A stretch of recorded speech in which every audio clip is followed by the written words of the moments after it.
Ninguém estava preparado para o que seria o plano original de Deadpool e Wolverine. A ideia era começar o filme com outro filme.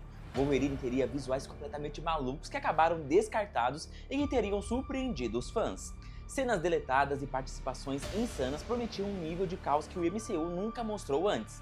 Até Robert Downey Jr. quase voltou para uma participação especial que roubaria totalmente a cena. Agora, vamos explorar os planos originais de Deadpool e Wolverine e descobrir os segredos da Marvel que quase chegaram às telas. E se você curte conteúdo do Nerd e quer dar aquela força pro canal continuar crescendo, entra pro Clube Nerdia. Por só R$ 3,99 por mês, você ajuda a manter o canal no ar e ainda ganha prioridade nos comentários, agradecimento nos vídeos e emojis exclusivos. Sem fidelidade, é só pra apoiar mesmo. Valeu demais aí quem já faz parte do clube. Alpha Cop! O filme prometia caos desde o começo, mas a história quase começava de um jeito que ninguém esperava. Antes do primeiro soco, antes das piadas e das lutas épicas, Ryan Reynolds tinha bolado um plano que transformaria a abertura em uma pegadinha tão absurda que deixaria todo mundo sem reação. Essa era a primeira ideia genial que nunca chegou ao corte final, a pegadinha do Alpha Cop. A ideia era filmar um longa falso chamado Alpha Cop, feito para parecer propositalmente ruim. Ryan até mandou fazer um pôster oficial. A trama girava em torno de dois caras que dividem o mesmo cérebro, literalmente, e juntos se tornam o Supremo Policial. O pôster dizia Alpha Cop, dois policiais, um cérebro e coragem de sobra. O conceito era ridículo, mas planejado nos mínimos detalhes. Dois policiais durões patrulhando as ruas, perseguindo criminosos e soltando frases exageradas. A graça estava no fato de que os dois compartilhavam um único cérebro, alternando personalidade no meio das cenas. Era exatamente o tipo de paródia absurda que Ryan Reynolds ama fazer, e ele queria que o público acreditasse, por vários motivos, que esse era o filme que eles foram assistir. A pegadinha ia muito além de um simples truque. A equipe de Ryan preparou pôsteres, logos dramáticos e um visual todo sujo e sério. O plano era deixar essa história falsa rolar por uns 5 minutos, até Deadpool literalmente rasgar a tela, destruir a ilusão e arrastar o público para o filme de verdade. Para Ryan, isso não era só humor, era uma forma de deixar claro, logo no primeiro segundo, que esse filme não seguiria nenhuma regra. Mas a Marvel pensou duas vezes. Em plena era dos vazamentos, era quase impossível manter essa surpresa até o lançamento. E havia outro risco: alguns fãs poderiam não achar a brincadeira engraçada, poderiam se sentir enganados achando que tinham sido atraídos para um filme barato e perdendo totalmente a graça da piada. E a última coisa que a Marvel queria era a gente saindo do cinema frustrada antes mesmo de Deadpool aparecer. Apesar do plano ter sido descartado, ele mostra o quanto Ryan Reynolds estava disposto a ir para ultrapassar limites. Ele queria pregar uma peça em milhões de pessoas ao mesmo tempo, transformando o início de um blockbuster na maior piada interna que a Marvel já teria feito. Deadpool no MCU! Outra ideia que quase moldou Deadpool e Wolverine foi a de inserir o Deadpool diretamente na história do MCU. Os roteiristas imaginaram uma abertura onde ele apareceria em momentos famosos da Marvel, não como protagonista, mas como um encrenqueiro de fundo que ninguém percebeu. Em um dos rascunhos, ele estava bem no meio da Batalha de Nova York, desviando de destroços enquanto os Vingadores lutavam contra os Chitauri. Em outro, ele tropeçava para fora de um portal em Ultimato, fazendo piada sobre ser a pior festa de cosplay possível. A intenção era convencer os fãs de que o Deadpool sempre fez parte da linha do tempo do MCU. Ao colocá-lo dentro dessas cenas lendárias, o filme brincaria com a fronteira entre paródia e cânone, dando ao público a sensação de que ele sempre esteve escondido nos cantos da história da Marvel. A proposta incluía até momentos menores, como o Deadpool aparecendo atrás do Steve Rogers durante o famoso "Eu posso fazer isso o dia todo", ou roubando o shawarma dos Vingadores após sua primeira vitória. Os roteiristas adoravam a liberdade que isso proporcionava. Seria uma forma de celebrar a história da Marvel enquanto deixavam Deadpool zoar tudo ao mesmo tempo. Mas havia um risco enorme. Interrupções demais poderiam transformar o filme em um grande show e não em uma história. Deadpool tirando sarro de Ultimato por 10 minutos seria hilário, mas tiraria toda a atenção da aventura dele com Wolverine. A Marvel temia que o espetáculo acabasse engolindo a nova narrativa que eles estavam tentando construir. Um dos rascunhos mais insanos mostrava o Deadpool invadindo uma sala cheia dos heróis mais poderosos da Terra. Não durante uma batalha, não num momento dramático. Era apenas o Deadpool fazendo o que ele faz de melhor, zoando geral.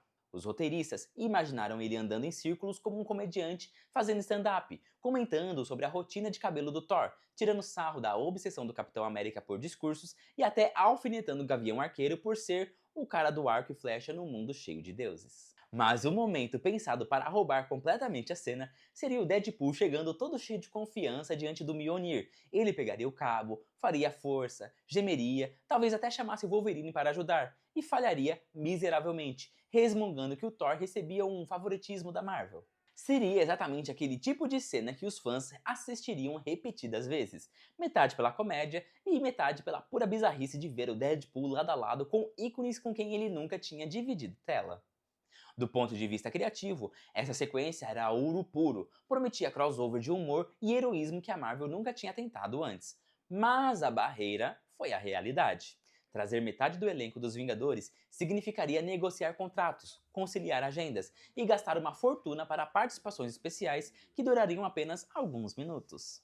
Além disso, havia o impacto na própria história. Deadpool zoando os Vingadores seria hilário, mas poderia transformar o filme em um grande stand-up. O arco do Wolverine, que deveria ser o peso emocional do filme, correria o risco de ser engolido por uma única cena cheia de estrelas. Por um breve momento, Deadpool dividindo a sala com os Vingadores foi mais do que um sonho. Quase aconteceu. Participações especiais! Quando a equipe criativa começou a esboçar as batalhas do multiverso, a ideia era fazer um confronto de personagens mais imprevisíveis da Marvel.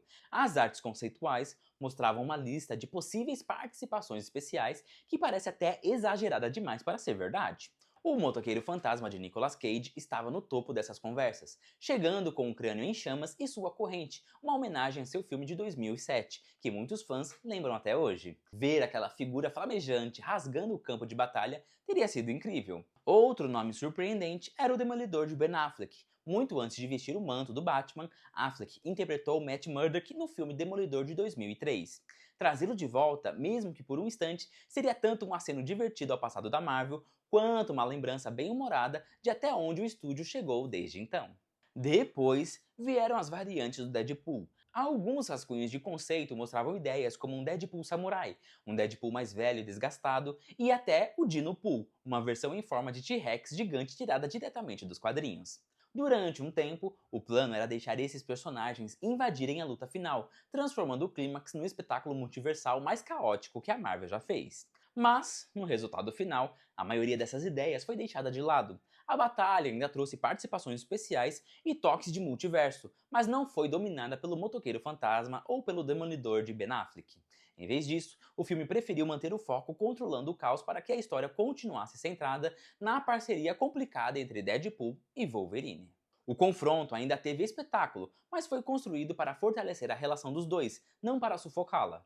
Formatos do filme. Enquanto a Marvel avaliava ideias de participações especiais, os roteiristas e Ryan Reynolds também estavam explorando maneiras diferentes de contar a história. Eles testaram estruturas ousadas, muito além do típico filme de super-herói. Uma das propostas foi inspirada em Rashomon, clássico de Kurosawa. A ideia era mostrar os mesmos acontecimentos 3 vezes, primeiro pela perspectiva do Deadpool, depois pela visão do Wolverine e, por fim, através de uma versão objetiva, revelando o que realmente aconteceu. Isso destacaria a diferença entre a versão exagerada e caótica do Deadpool e a memória direta, dura e sem frescura do Wolverine. O contraste seria hilário e ainda mostraria como os dois enxergam o mundo de formas completamente diferentes. Outra versão eliminava quase todo o espetáculo da Marvel no início. O filme começaria com uma viagem de carro, seguindo Deadpool e Wolverine de lanchonetes à beira de estrada a rodovias desertas, discutindo sem parar e criando um vínculo aos poucos, até a história crescer e explodir em ação multiversal no ato final. Esse formato priorizava os personagens e o humor, em vez de explosões constantes. Também houve versões em que o Deadpool literalmente sequestrava o filme, pulando cenas, quebrando linhas do tempo e até invadindo outras histórias da Marvel. Eram ideias divertidas no papel, mas corriam o risco de deixar o filme fragmentado demais. A Marvel decidiu que o longa precisava manter o fluxo emocional intacto, especialmente com o retorno do Wolverine depois de tantos anos longe das telas. A versão final manteve o humor do Deadpool, mas adotou uma história mais direta, garantindo que as piadas nunca tirassem a atenção do laço entre os dois protagonistas. Robert Downey Jr. Enquanto a Marvel decidia até onde o humor do Deadpool podia ir, Outra discussão acontecia nos bastidores, uma que deixou até a sala dos roteiristas em choque. Versões iniciais do roteiro incluíam uma participação especial do Robert Downey Jr. como Tony Stark. A ideia era simples, mas extremamente poderosa. Durante o caos multiversal, Deadpool e Wolverine cruzariam com Stark, entregando uma das maiores surpresas que a Marvel poderia fazer. A participação nunca teve a intenção de trazer o Homem de Ferro de volta de vez. Seria apenas um Tony alternativo, de uma linha do tempo onde ele sobreviveu ou nunca passou pelo sacrifício de Ultimato. Para os fãs, mesmo um breve retorno seria eletrizante. As anotações dos roteiristas sugeriam que Deadpool trataria o momento como uma meta-piada, fazendo comentários sobre bilheteria, enquanto Wolverine reagiria com mais peso emocional. Kevin Feige e os produtores consideraram seriamente a ideia, sabendo o impacto que ela causaria. Mas o risco também era óbvio. A presença de Tony Stark, mesmo por alguns minutos, roubaria completamente o filme. A história de Deadpool e Wolverine ficaria em segundo plano imediatamente, e o impacto emocional da volta de Hugh Jackman perderia força. Havia outro motivo importante também. A Marvel ainda tinha planos de longo prazo para lidar com o legado do Homem de Ferro. Trazer Tony de volta nesse filme poderia acabar com a sua despedida em Ultimato, um dos momentos mais marcantes de todo o MCU. No fim, a participação foi cortada. O filme manteve o foco totalmente em Deadpool e Wolverine e o legado de Tony Stark permaneceu intacto, guardado para outra oportunidade. Hugh Jackman! Depois dessa discussão sobre Tony, a atenção voltou para o próprio Wolverine. O retorno de Hugh Jackman sempre seria o centro das atenções, mas a equipe criativa ainda explorou maneiras diferentes de apresentá-lo. Artes conceituais mostravam vários visuais possíveis, alguns impressionantes, outros quase absurdos. Uma das primeiras ideias trazia Wolverine de volta em sua forma Arma X, com o capacete icônico, cabos e todo o equipamento experimental. Essa versão mergulharia mais fundo em suas origens traumáticas, mostrando um lado cru e brutal de Logan. O design ficou ainda mais insano em um conceito chamado Wolverine Pool, uma fusão dos dois heróis em uma figura completamente caótica. A ideia era servir como uma piada visual sobre a loucura do multiverso, mas até os próprios cineastas admitiram que aquilo passava do limite. Também existiam esboços de trajes alternativos, desde uniformes táticos mais modernos até variações dos looks clássicos dos quadrinhos. Por décadas, os fãs pediram para ver Hugh Jackman usando o traje amarelo clássico, algo que os filmes da Fox nunca entregaram. Testar muitas alternativas poderia acabar diluindo o impacto desse momento tão aguardado. No fim, a escolha foi óbvia. O filme abraçou o uniforme amarelo e azul, uma adaptação fiel diretamente dos quadrinhos. Mantendo tudo simples e icônico, a Marvel garantiu que os fãs finalmente recebessem o momento pelo qual esperavam há anos, sem que o Wolverine fosse escondido atrás de piadas e exageros. Ato final! Depois das primeiras exibições, a Marvel percebeu que o ato final estava caótico demais. A batalha climática incluía dezenas de participações e variantes do multiverso que desviavam o foco da história principal. As refilmagens removeram personagens desnecessários e enxugaram sequências de ação prolongadas para que o centro emocional, Deadpool e Wolverine, permanecesse claro. Isso deu mais peso à relação dos dois e permitiu que o retorno do Wolverine fosse sentido como algo significativo, não apenas como um espetáculo. Algumas piadas também foram reescritas para combinar melhor com o tom. O humor do Deadpool continuou afiado, mas o momento foi ajustado para que as piadas completassem a narrativa ao invés de atrapalhar momentos importantes. Em uma cena, por exemplo, um exagero cômico durante a luta do multiverso foi substituído por uma fala que destacava o peso emocional da volta de Wolverine, mantendo a graça, mas fortalecendo o drama. As refilmagens também colocaram ainda mais destaque no visual icônico do Wolverine. Seu traje amarelo e azul ganhou protagonismo no clímax, entregando aos fãs o visual tão esperado. Cenas que mostravam Logan usando roupas experimentais ou outras versões do traje foram cortadas, garantindo que a atenção permanecesse no Wolverine que todos queriam ver há décadas. Ao priorizar o núcleo emocional da história no lugar de pura bagunça, o filme encontrou o equilíbrio entre comédia, ação e coração. O humor irreverente do Deadpool continuou presente, o legado do Wolverine foi respeitado e a história entregou tanta emoção quanto espetáculo.